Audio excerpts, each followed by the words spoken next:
ይሄማ የማህመድ ስራ ነው። እዛው ኤክስፖዝ የተደረገው ይገርም እኮ ነው። ገጽ ስንት ለዚህ እኮ ነው እንትኖች የሚጠላቸው አይሁዶችን የሚጠላቸው እኮ ለዚህ እኮ ነው።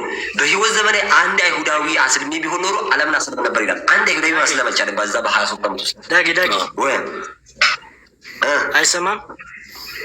ገጽ ስንት ትሰማለህ? እሺ ገጽ በገጽ አለ ብለህ ነው። በቡክ ልንገርህ ስንት ነው? በቡክ ገጽ የለውም። በሀዲስ ቁጥር ነው ያለው። ሀዲስ ቁጥሩ ልንገርህ ወይስ እንትኑ ልንገርህ? ምንድን ነው የሚባለው?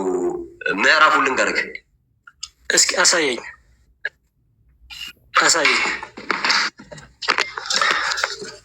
ሳይ ሙስሊም የራሱ እኮ አለ። ምንም እንትን ግራ የሚያጋባ ነገር የለውም። አንድ ጊዜ በመጽሐፍ ከፈለክ ከፍትላለሁ። በመጽሐፍም ስላለኝ ከፈለክ ማለት ነው። ስለሚያቆይ ነው መጽሐፉ። ይኸው እዚች ጋር ይታያል። ቡክ 12 ሀዲስ 17 ወይም ደግሞ በእንትን ከሆነ ደግሞ ሱናን አቢ ዳውድ 2062 ላይ ይሄ እንኳን የአሜሪካ ቨርዥን ነው። በአሜሪካ ቨርዥን ነው ይሄ 12ኛው ሙጀለድ ማለት ነው። 12ኛው ሙጀለድ 17ኛው አያ ላይ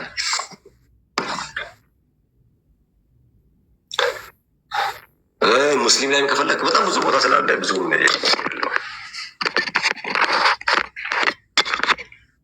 እና አይሁዶችን ማስለም አልቻለም። አይሁዶች ደግሞ ታውቃለህ እምነት ችግር ነው ያለባቸው እንጂ መጽሐፍ ቅዱስ ላይ ራሱ ፈሪሳውያን የእውቀት ችግር የለባቸውም። ጳውሎስ ራሱ ስለ እውቀት ብትጠይቁኝ እኔ ፈሪሳዊ ነኝ ይላል። የእውቀት መለኪያ ነው። በጣም ናቸው እምነት ነው እንጂ የሚጎላቸው እውቀት እስከ ጥግ ነው። መሐመድን ያንቀጠቀጡት እነሱ ናቸው። አንድ አይሁዳዊ እንኳን ማስለም አልቻለም። አንድ አይሁዳዊ ሰልሞልኝ ቢሆን ኖሮ ለምን 10 አይሁዳዊ ሰልሞልኝ ቢሆን ኖሮ ዓለምን በሙሉ ሙስሊም ያደርግ ነበር አለ። በጣም እውቀት ስለነበራቸው እነሱ ዛሬ እውቀት አላቸው ይታወቃል። ከዛ ጥያቄ ጠየቁት፣ ያፈጡት ነበር። እስቲ ነብይ ከሆንክ ይህን ነገርን ስ ይህን ትንቢት ከብሉይ ኪዳን መጽሐፍ እያወጡ ይህን ትንቢት ይፍታው ነብይ ከሆንክ አላውቅም ነው በቃ መልሱ እንዳለ አላውቅም። አላህ ብቻ ነው የሚያውቀው። አላውቅም ባለፈው ተወያዩ እንዳለው ማለት ነው። እስቲ ስለ መንፈስ ቅዱስ ንገረን። ነቢያት በመንፈስ ቅዱስ ነው የሚመሩትና አይ ስለ መንፈስ ቅዱስ አላውቅም እኔ።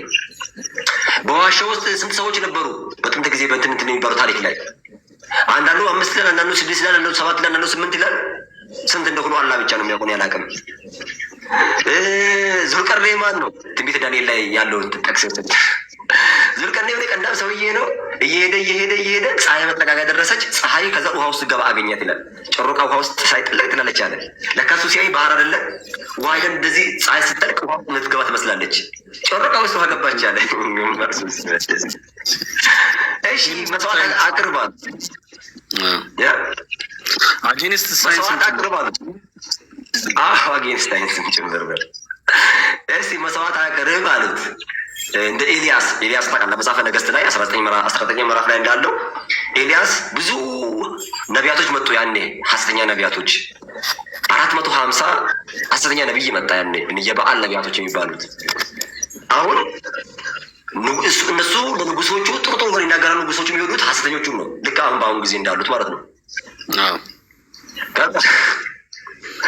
ከዛ ኤልያስ ምን አድርገ ያኔ መስዋዕት አቅርቡ፣ እኔ መስዋዕት ላቅርብ፣ ፈጣሪ ትክክለኛ የሆነውን አካል መስዋዕቱን በእሳት ያቃጥለዋል አለ። ከተማ መጥቶ እሳት ትበለዋለች።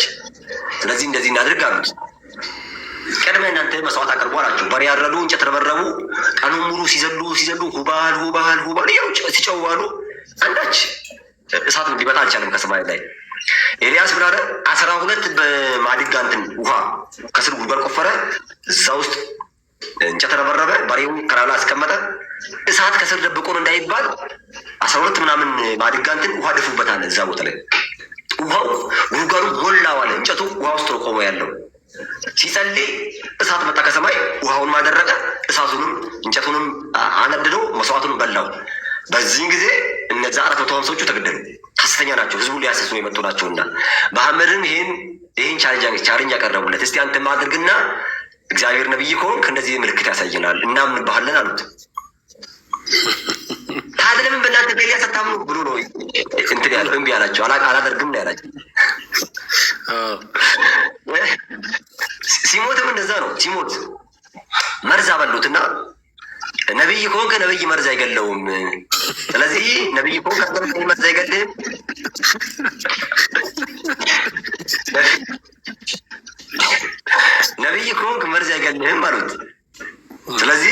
ሎጂክ አላቸው። ነቢይ ካልሆንክ ደግሞ ይደፋሃል፣ እንገላገላለን ከአንተ አሉት። እሱም አላህ እኔ እጠብቅሃለሁ ብሎኛል፣ ይጠብቀኛል፣ መርዝ አንዳቸው አይነካኝም፣ እኔ የሁለተኛ ነቢይ ነኝ አላቸው።